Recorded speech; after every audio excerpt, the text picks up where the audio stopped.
Na mestského policajta surovo zaútočili výtržníci, ktorých služobne riešil. Stalo sa to nad ránom v Šali na sídlisku. Partia ľudí zo Žilinského kraja demolovala kontajnery. Policajt má po bitke viaceré zranenia. 39-ročný útočník skončil v policajnej cele.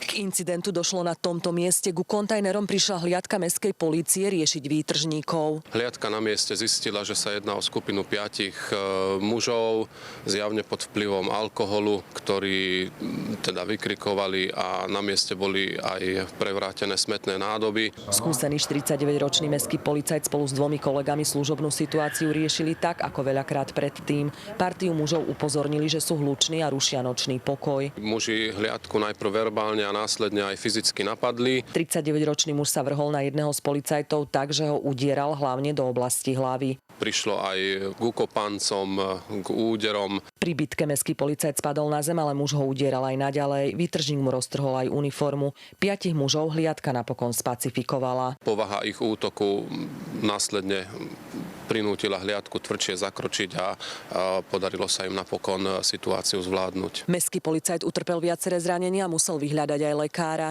Ľudia, ktorí útok videli z okien a mimo kamery, povedali, že aj napriek tomu, čo sa udialo, hliadka všetko zvládla profesionálne.